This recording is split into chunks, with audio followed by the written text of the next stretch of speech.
Hello, everybody, and welcome to another episode of the Charm City Sideline podcast. This first voice you're hearing is Zach, and the other co-host is my buddy Brad. Today, we are breaking down the Ravens expected to hire a former name you might recognize, Anthony Weaver, as their next defensive coordinator. We'd appreciate if you guys subscribed, hit the like button if you're just joining us live or if you're rewatching it.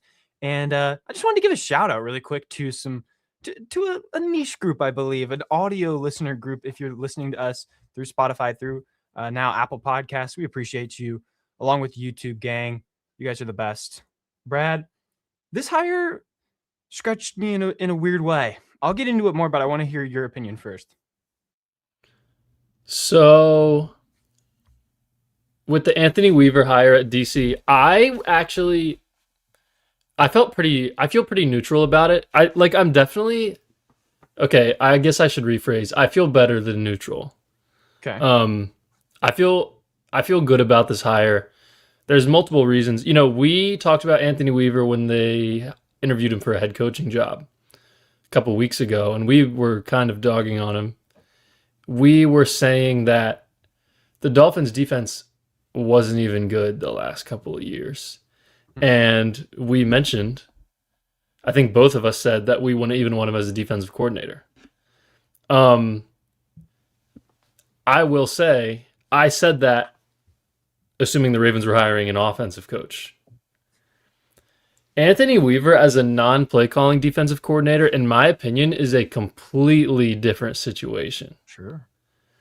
I think Jesse Minter, with his DB background, also bringing in Mike Mickens. Also, Minter hasn't really played football. Declan Doyle hasn't really played football. And now they kind of needed one of their three main guys, as in head coach, two coordinators. At least one of them needed to be a tough guy who played football. That's why I was kind of expecting Joe Cullen from the Chiefs. Jim Leonard went to the Bills. He was probably their number one guy. But I like this hire. I think Anthony Weaver is a really good coach. I think he might not be a really good defensive play caller, but at the end of the day, he is a defensive coach. He will not be calling the plays during the games, and I think it's going to fit really well. When he was the Ravens defensive line coach, especially in 2023, they were an elite group. Oh, yeah. And I think he's a really good coach, and I definitely feel positive about this move. How do you feel? I feel good, but not great. I'm honestly going to lean towards the negative side of things. I'm not going to lie to you. I go back to his resume where I feel I start to gain confidence. You go back to 2013. We shared some of this information in our podcast titled New Progress as Ravens Head Coaching Search Heats Up. So we did go over most of these stats. I'm not going to repeat all of them, but 2013 with the Bills, he had 3 Pro Bowl D linemen. 2014, he had a Pro Bowl edge with the Browns. 2016 through 2019 with the Texans, he had J.J. Watt, Jadeveon Clowney's resurgence, Whitney Merciless, all like genuine rock stars of NFL D-line guys. And then he was made the defensive coordinator with Houston in 2020, and it was a really bad season. Weren't above 30th in most categories, 4-12 season. It was really bad for Houston. And then you go to the Ravens where he starts to turn around. He becomes the run game coordinator and D-lines coach, and then he goes to his assistant head coach title and still retaining the defensive line coach. There's a lot of star-studded guys that he has coached. So his experience with the players is something to note as a good thing. I just think with all of these horrible stats, I read off so many in the other one. It's bottom 10 in like points per game, yards per game with his time with the Dolphins, fourth down conversion. I don't know if that's necessarily a roster thing. I think I've talked to a couple of Dolphins fans, and they would say it's not necessarily that. They felt that it was pretty comfortable to make a average at worst defense, but it just wasn't. Alongside the roster with his play calling, it just seemed rough. So looking at this hire when he's non-play calling, I feel more comfortable. But I don't feel excited about this hire whatsoever. I think this is a weird spot given what you did with Doyle. Doyle is the swing for the stars kind of move. And now Weaver is, in a good way and a bad way, the opposite. Because if Weaver has his only good time is, a singularity of defensive line play and coaching, and his coordinator stuff is genuinely bad. It is bad. It's no offense to the guy. I think we all appreciate him as his time with the Ravens, but I am shell shocked that this was the pick after all. And I would almost assume that it was help from DaCosta and possibly Bisciotti to make this pick happen. Like maybe Weaver's reputation was a part of this within the Ravens organization. Maybe also Minter knew him as a potential really good inside the locker room guy. Maybe that's the sole purpose of this. But I am not going to lean on the positive side of this hire. I feel like if you're willing to part with Dolan, I think it's counteracting it going this move with Weaver. Wow. So what we see on Twitter right now and the discourse among Ravens fans is everyone's like really, really excited about this hire. I am like definitely below that, but like I definitely disagree with you. Like I think he is like a great motivator. I think he's a really good D-line coach. I think the players like him a lot. Yeah. I think this is Jesse Minter's defense. Sure. And Anthony Weaver's coming in to help game plan, help them with practice. Obviously, a ton goes into it.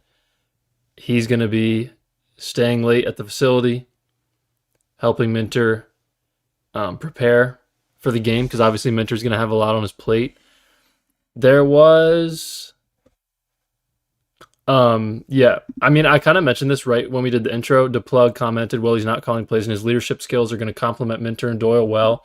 I did say this, like, I think that would have been a little risky to have Jesse Minter, Declan Doyle, and then a defensive coordinator sort of running the show who also has never really played football or is a first-time play caller or first-time defensive coordinator. I think you need some type of presence in there that has been there and done that.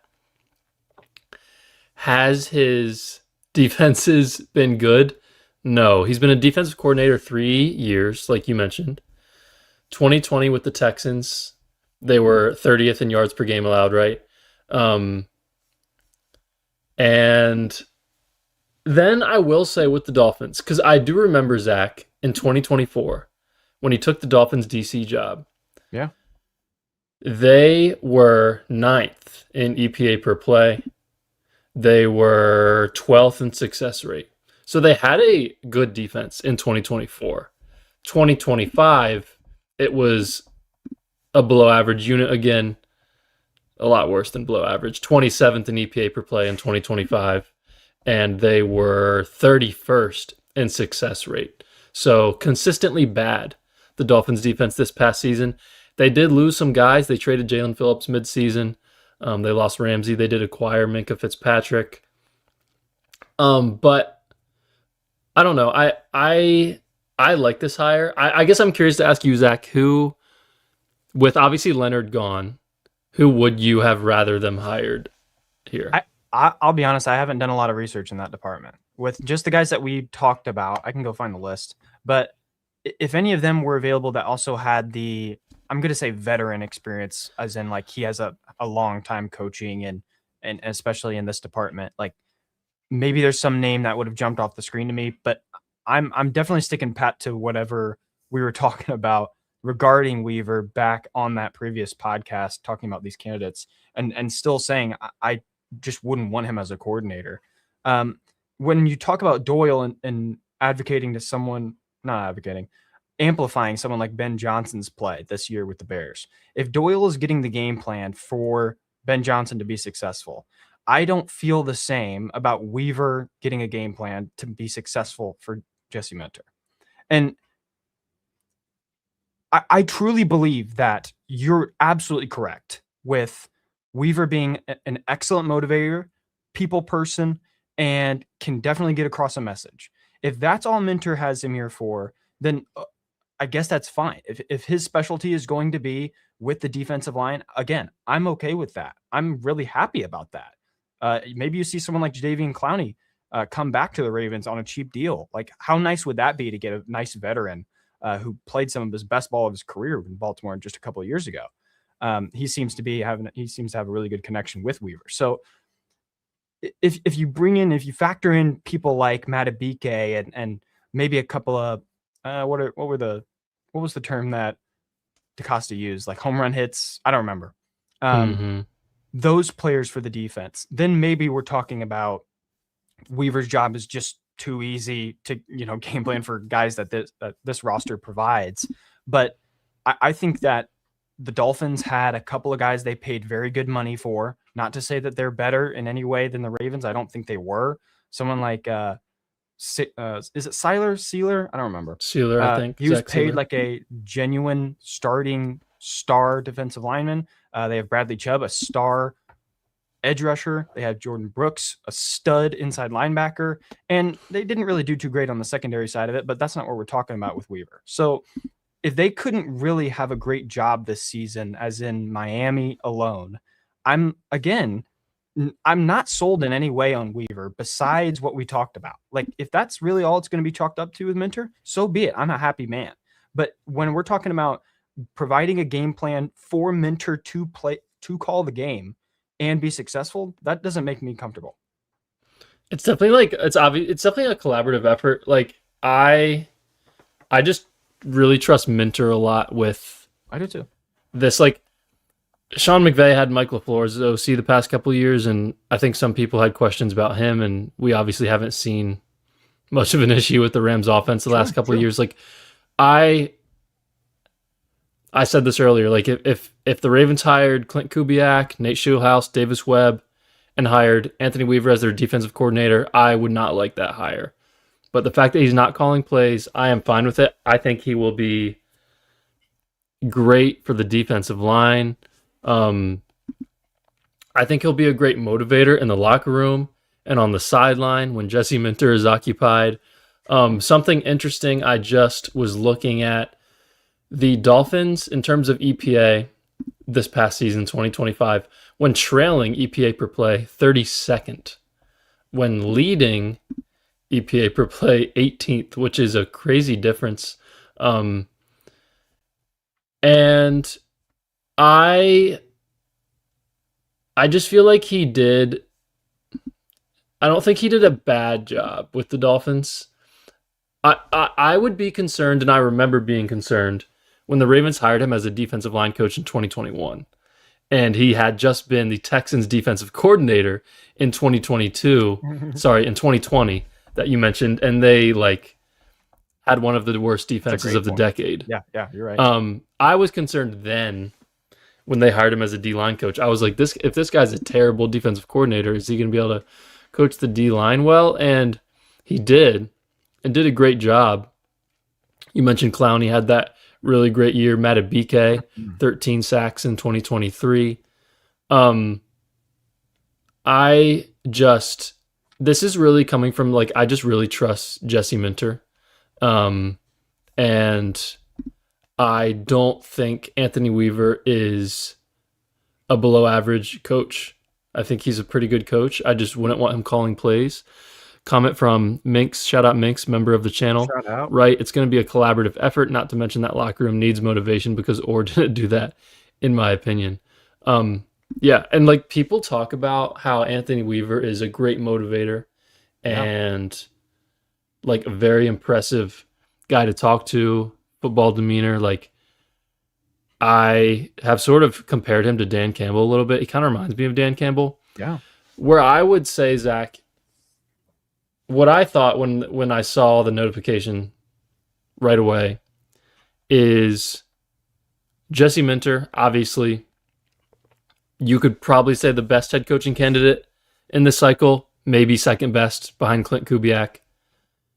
Declan Doyle is a guy that was not going to be a head coach this early, but he was someone I was looking at earlier this fall as maybe someone they'd be interviewing for a head coaching job because non-play calling coordinators have gotten head coaching jobs plenty of times. And then Anthony Weaver, was a finalist for the Ravens head coaching job. And I was not going to be happy with that. You were not going to be Oh, happy with that. definitely not. I think he had a second interview with the Steelers as well. Oh, I mean, this guy has impressed a lot of people, and I think now you could look at it as the Ravens probably have, and this is what I look for in teams that win Super Bowls. The Seahawks right now have Mike McDonald, they have Clint Kubiak. They have two elite head coaches on their coaching staff. You could look at when the Ravens were in the AFC Championship in 2023. John Harbaugh, Mike McDonald, two elite head coaches on their staff. There's a lot of other examples of this. Lions past couple of years. Ben sure. Johnson, Yeah. Dan Campbell. Niners a bunch of years. Yeah. Niners with Kyle Shanahan and whatever great defensive coordinator they've had. D'Amico Ryans, Robert Saleh, those guys.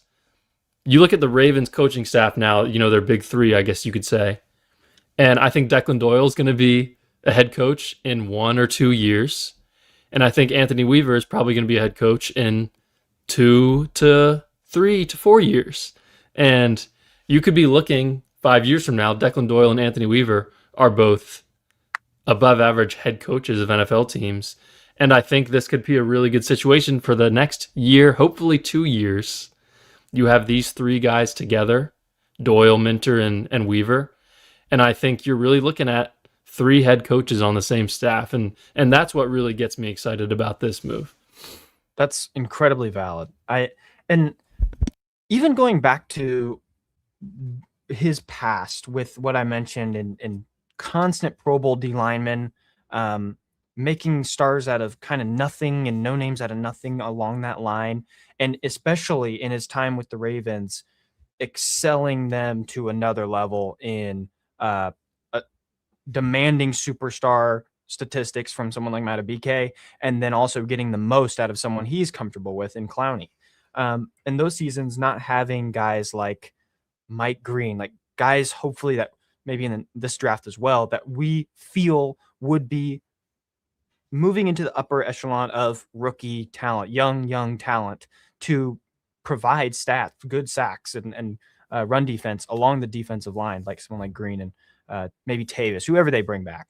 So this is a great comment from JMJ or GMJ. Like, if he can demand like an excellence from this team in specifically when you're talking about peak Ray and peak Ed Reed defenses, if you can get someone like Weaver to demand the most of Roquan Smith, of Kyle Hamilton, of Marlon Humphrey, if he's on the team, guys that we're just not used to balling and being stars week in and week out nowadays. Not Hamilton, sorry, but the rest of them just having an inconsistency to them. If Weaver is brought in to do just that, be the leader and really coordinate with the players, again, it's a different discussion. So I would then be comfortable. I think, Mink's talking about, a motivator in Orr. I think that's technically the same thing, where I feel that Orr and Weaver, both being defensive coordinators, both being the people person slash motivator type. I think that's just what defensive coordinators usually are. But Orr seemed to have the locker room. It didn't feel like all the players would bash him in any way. Whenever people were talking to them, players or Harbaugh after the game, Harbaugh was always going to stick up for him. But players would never bash him. Hamilton always being questioned about it and always saying that we're fully behind Zach Orr and his defense. We've just got to play better, as in players. So hopefully Weaver brings the most out of some stars that we get back. Fingers crossed, knock on wood, we would get someone like Matabike back, and that changes the whole ball game. But for right now, if we don't have the proper tools to give someone like Weaver and I guess Minter, then I'm not 100% confident anymore. I'm usually 100% confident with these picks. Doyle, I'm like, you know what? That's a potential home run. I'm good with that. Minter, potential home run. I'm good with that. Weaver doesn't feel like you're giving me a fair shot to be very good on this team. And it's not like, I'm not saying that's not possible. I'm not saying that he's incapable of that. Obviously, he is capable of that. But of his time as a defensive coordinator, he has not shown that in any statistical way. So I'm just pointing out the statistical purposes of this argument because it just makes me uncomfortable. Yeah, I mean, I feel good about it. Like another thing that I feel like could be mentioned is Jesse Minter's defenses with Michigan and with LA. I'm not trying to say that they weren't tough and gritty, but I would say their main quality with Minter, their main quality has been playing together. Everyone's on the same page. And we've heard him use the word connective a lot. Yeah. And all 11 guys playing as one. And then you add in Weaver, and I feel like he adds the grittiness and the toughness and the fight to that. And then you get both of those things together from Minter and from Weaver. And I think that gets me excited about what this defense could look like. When you look at Minter hiring Doyle, we talked about Doyle being sort of Jesse Minter, but on the offensive side of the ball.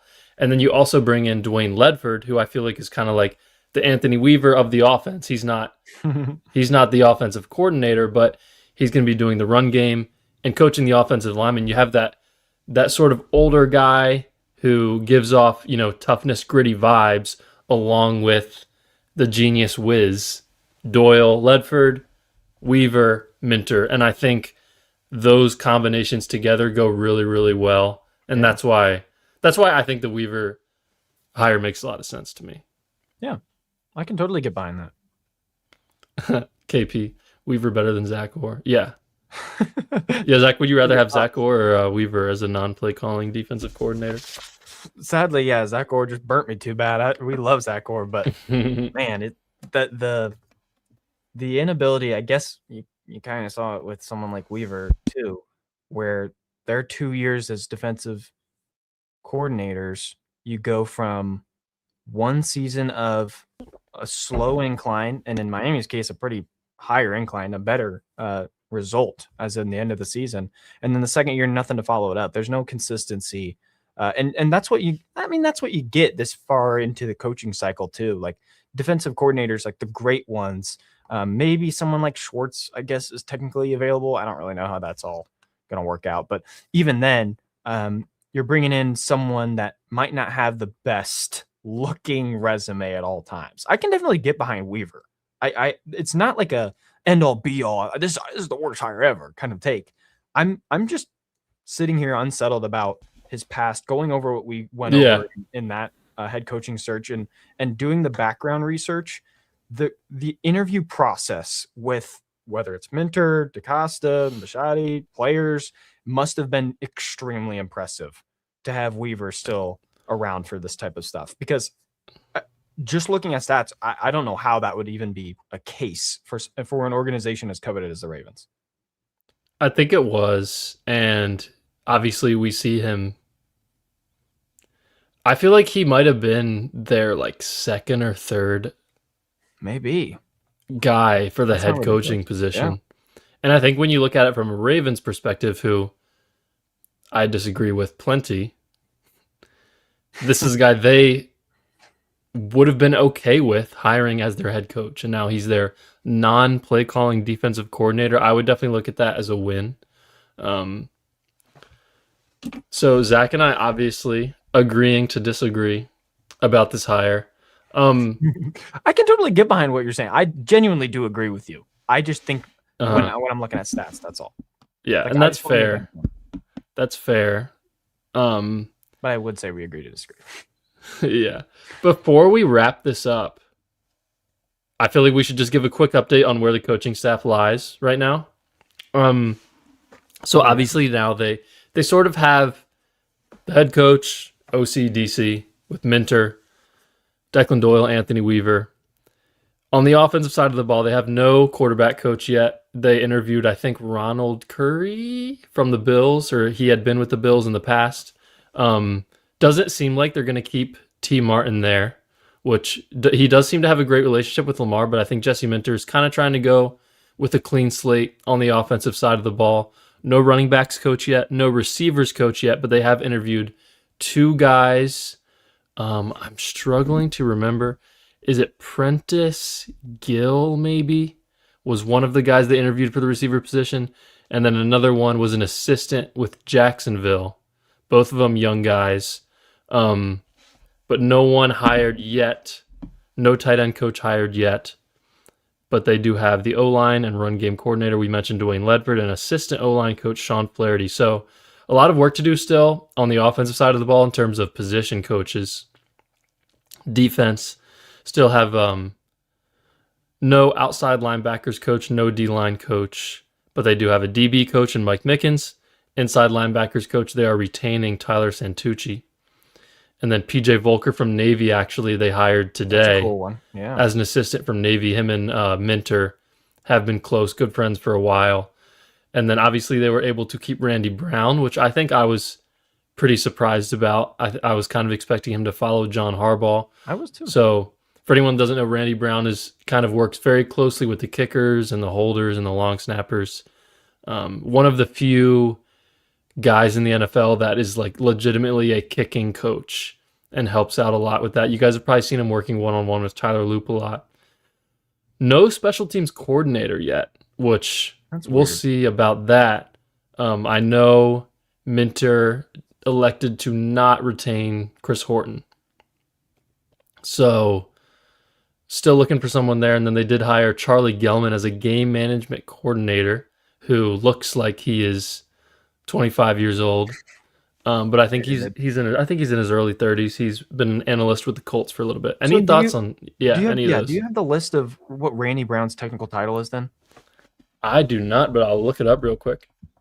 Because I don't know. I always kind of imagine him as close to the coordinator position. Like I honestly wouldn't have been that surprised to see some kind of a bump like that. So it's his title is senior special teams coach. I just think he's less. I think he's less of like a scheme guy, like a special teams coordinator. You are lining up how to not allow this punt to be blocked. You know, you are setting up punt returns, setting up trick plays. I don't think Randy Brown is that type of guy. I think he's more of a helping the holder, figure out exactly what he needs to do, helping the kicker. Zach and I don't know anything about kicking and holding, so we probably sound like idiots right now, but that is what Randy Brown does. I would say he's not our best coordinator per se. Okay. This is from Ravens website. Randy Brown is in his 18th season on the Ravens special team staff, originally joining Baltimore in 2008 as a kicking consultant. Brown has worked with John Harbaugh since beginning his coaching career with the Eagles in 2004, which is crazy that he ended up being retained in Baltimore. But that's obviously a great sign. Have you even seen any rumors about special teams coordinators being interviewed, Zach? Because I don't think I have. To officially have guys like Mickens, Ledford, Santucci, Gelman, and Doyle was announced today. I was just excited about those. And it includes, that the coaching staff is just almost fully together now. Like you can besides a couple of positions, but you feel pretty good about just what's happening with this group right now. I would say I'm close but not content with the Weaver one, but the rest of them have been extremely impressive to me. The 25-year-old, is that Gelman? Let me look up how old he is. It's okay, but I know he's not actually 25. Yeah. But still, the young guy that's apparently the game management guy. That seems like a fun one to announce. To put that much preface on, and very excited for the rest of them. Probably the biggest one would be QB coach, right? I mean, that's a big one. T. Martin. I think insert whoever Minter. I think that's gonna be big one. Ronald Curry is a guy that they interviewed as a quarterbacks coach, possibly. He has been with the Niners, Saints as offensive assistant, Saints wide receiver coach, Saints quarterbacks coach in 2021. passing game coordinator with the Saints, and then he's been the Bills quarterbacks coach the past 2 seasons. So working with Josh Allen one-on-one. I would say something that is important. I think receivers coach is interesting because It is. Declan Doyle, if the Ravens have a great offensive season, could be gone after 1 year. Obviously, definitely could be gone after 2 years. With this, so Tyler Tettleton from the Jaguars is someone they are interviewing for the wide receivers coach, and he is very involved with their game plan with Liam Cohen there. I think he's in his early to mid 30s. That would be an interesting hire that maybe could be a future OC for the Ravens, promoting in-house if Doyle leaves. Also, I think that'd be a great move. He's very well respected and sort of on the come up too. I was correct. Prentice Gill is the other guy Ravens have interviewed for wide receivers coach. He has been their assistant wide receivers coach for the past couple of years. So I think Tettleton would be a great hire. Another young guy to add to that staff. I would look for a running backs coach, maybe to be an older guy. I think that would be a smart move. Tight ends coach, I don't have many opinions on. Is there a reason you say that for the running back one? I just want, right now on the offensive staff, you kind of just have Dwayne Ledford. And if they hire either Gill or Tettleton at wide receivers coach, that's another young guy. And I don't know. We'll see. I also think running back coaches are just, they always seem kind of, I don't know. They always seem like they're in their 50s or 60s. Yeah, like we saw Eric Bieniemy, the running backs coach in Chicago this year. They played very well. He grew out that long gray beard. Like, I don't know. There's something about, I don't know. But anyway, receivers coach will be interesting. Obviously, quarterbacks coach matters a lot. So we'll see what happens there too. And obviously we'll keep you guys updated. But obviously Anthony Weaver, big news of the day, hired as Ravens defensive coordinator. Played with Ed Reed, played with Ray Lewis in Baltimore. So this is now his third stint with the Ravens, if you include as a player, which is cool. But yeah, you got any final thoughts, Zach? I don't think so. Weaver's at the end of the day, he's still a fun hire. I mean, you've seen him be successful in different ways around the league. So he definitely can be the right guy to pair with Minter. I mean, we've known two of them. We definitely thought of Weaver as a highly respectable kind of coach after his time in Baltimore. And maybe he just needs the right group around him, the right people to make him successful. And I'm very excited for the rest of these coordinators or coaches to be hired as well. We'll have to keep an eye out. Yep. I'm excited. I will say, on another note, I really hope the snow melts soon. It's starting to really annoy me. Golly. The only thing that's fun about it is, like, my front yard is literally just an ice skating rink, and it's kind of fun to slide around. But other than that, I'm really sick of seeing snow on the ground. I don't know how these people in Minnesota, Buffalo, Maine, Vermont, I don't know how these people live with snow for like 4 months, 5 months. Like, that is terrible, because after a week, I don't want to see snow for a year. Me neither, dude. I'm done. I'm already done. I'm probably, as of maybe the next time we do a podcast, my background will be different and moving everything around. Like, oh, that's gonna suck. It's gonna suck. There's snow and ice everywhere. So, yep. Shout out to the weather system for putting its mark on us, making its mark. Yeah. 100%. Well, I guess that's all. You want to do some shout outs really quick? Yeah, let's do it. Robert KP, Banks, Minks, GMJ. I can't say that. GMJ. It's not immediately. I can't say it.